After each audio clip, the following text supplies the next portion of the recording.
À la Madrid, les gars! Vamos! Salut les gars! Aujourd'hui, on se retrouve pour un nouveau débrief. Et qu'est-ce que je suis content, les gars, de vous débriefer ce match. Énorme victoire du Real aujourd'hui. 3 buts à 2 face au vilain Atlético Madrid de ce bon vieux Cholo Simeone. Les gars, super content. Ça faisait très longtemps que je n'avais pas pris plaisir devant un match du Real. Aujourd'hui, j'en ai pris. Super victoire. Super victoire. Surtout super match aujourd'hui, j'ai envie de dire. Parce que ce soit côté Real, côté Atlético, on a vu des très belles choses. Un Atlético, en première mi-temps notamment, qui est peut-être un peu moins présent dans le jeu, mais se procure énormément d'occasions via les transitions offensives, des flèches à des Lookman, Grisou, super match en première mi-temps. Julian Alvarez, toujours aussi dangereux.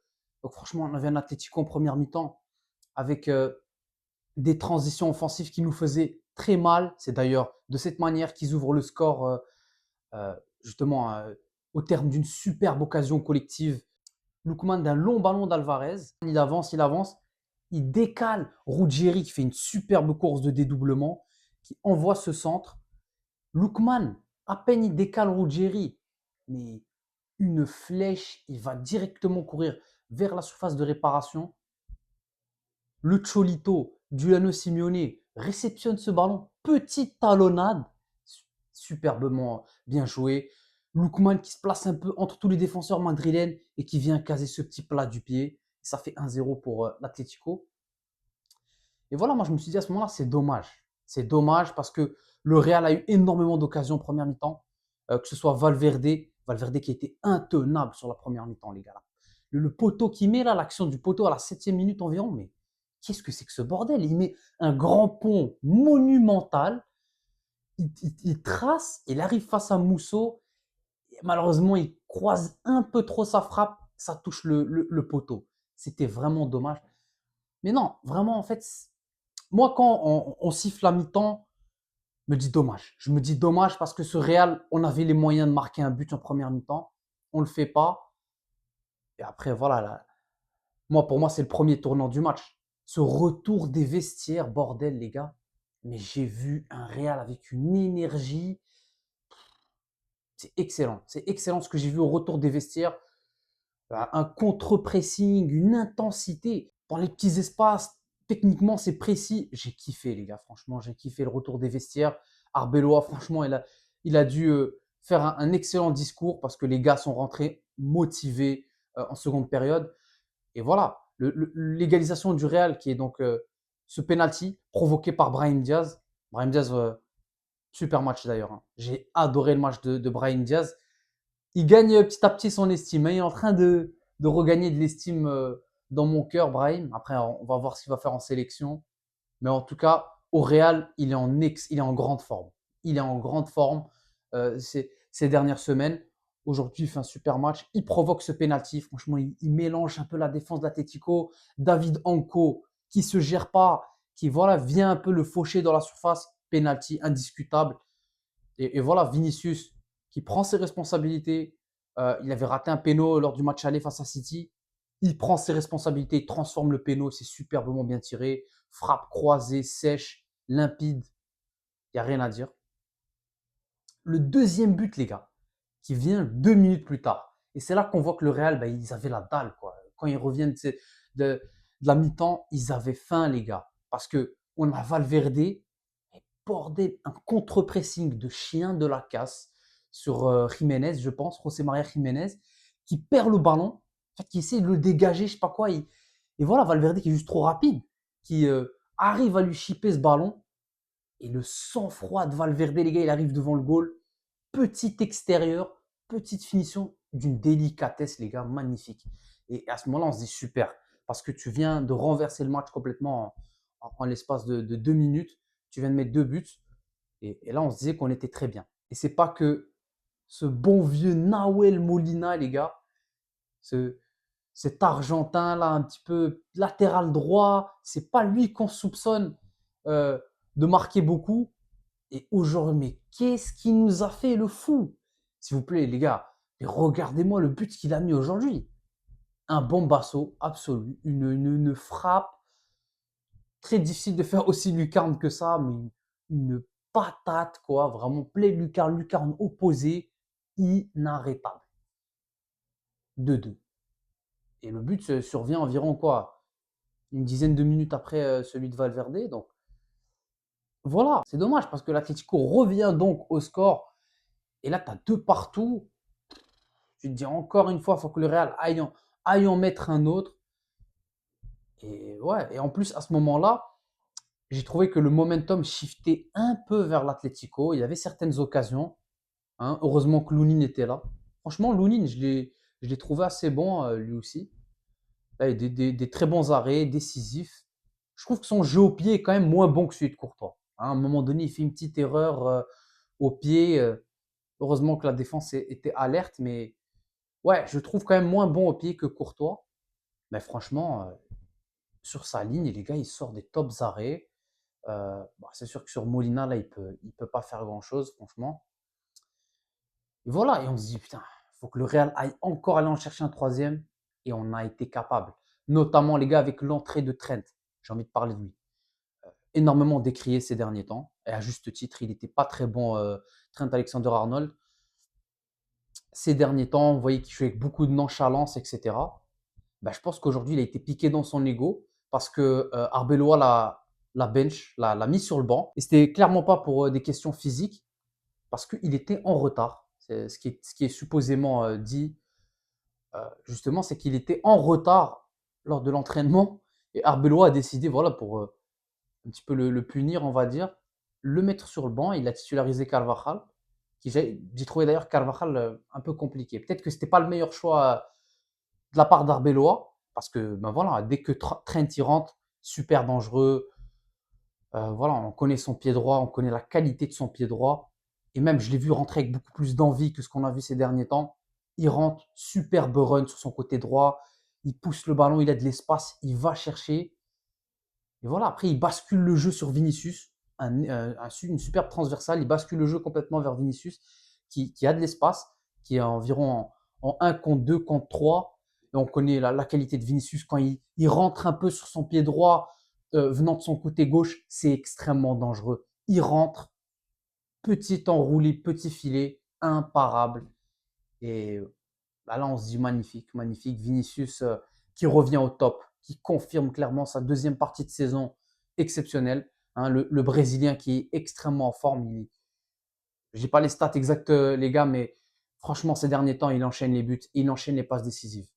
Aujourd'hui, c'est encore lui qui débloque cette rencontre en allant chercher ce 3-2. Et bravo à lui.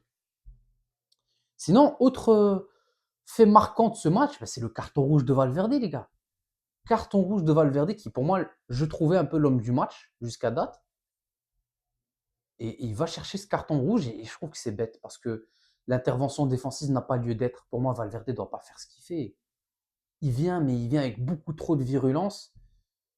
Après, voilà, est-ce que c'est rouge direct? Parce que l'arbitre, franchement, il n'a pas hésité une seconde, il a sorti le rouge directement. Bon, moi, je pense que peut-être un jaune aurait pu peut-être être un peu plus adapté. Après, voilà.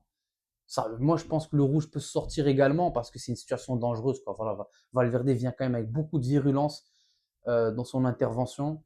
Surtout qu'il y a déjà un autre joueur du Real. Enfin, voilà, j'ai pas trop compris l'intervention de Valverde. C'est un petit peu, je sais pas, il s'est un peu emporté, je pense. En tout cas, il sort, clairement, il prend rouge et le Real finit à 10 et on souffre, clairement. Hein. Les 10-15 dernières minutes, on souffre beaucoup parce que voilà, tu es à 10. Même si on a Vinicius qui sort dans les 10 dernières minutes et on fait rentrer Carreras, le Real souffre quand même pas mal. Mais ça va, on a réussi à tenir, on tient malgré une superbe frappe d'Alvarez. Hein. Moi, les gars, j'ai eu peur. Franchement, j'ai eu peur, j'ai eu les frissons sur cet enroulé d'Alvarez. Les gars, 1 centimètre à gauche, pleine lucarne, il y avait but. Il touche le poteau, donc heureusement pour nous. Lounine, encore une fois, décisif sur la tête de Sorlotte en toute fin de match. Donc voilà, rien à dire. Aujourd'hui, les gars, très contents. C'est une victoire que tu vas chercher juste avant la trêve internationale. Tu continues à recoller, tu laisses pas le Barça te distancer parce que voilà, le Barça qui a gagné ce matin en plus dans un match compliqué face au Rayo. Super content de la victoire. Et voilà, on a tellement critiqué ce Real pendant cette saison, mais voilà, quand on a des victoires comme ça à l'arrache, dans des matchs pas faciles, ben on est content. Et un des meilleurs matchs du Real cette saison, en fait, dans les émotions peut-être. Et même dans le jeu, je trouve que dans le jeu, on a été assez bon aussi, honnêtement. Donc, super, super, les gars. Voilà, avant de terminer, les gars, je vais faire un petit peu rapidement mes tops, mes flops de ce match. En top, les gars, bien sûr, le Brésilien Vinicius, on est obligé de le mentionner. 2 buts, même s'il ne fait pas un match incroyable, notamment en première mi-temps. Je ne le trouve pas super remuant sur son côté gauche. Mais voilà, c'est le patron, toujours présent dans les grands moments. Il débloque les situations. Rien à dire. Ça fait quand même partie des tops aujourd'hui.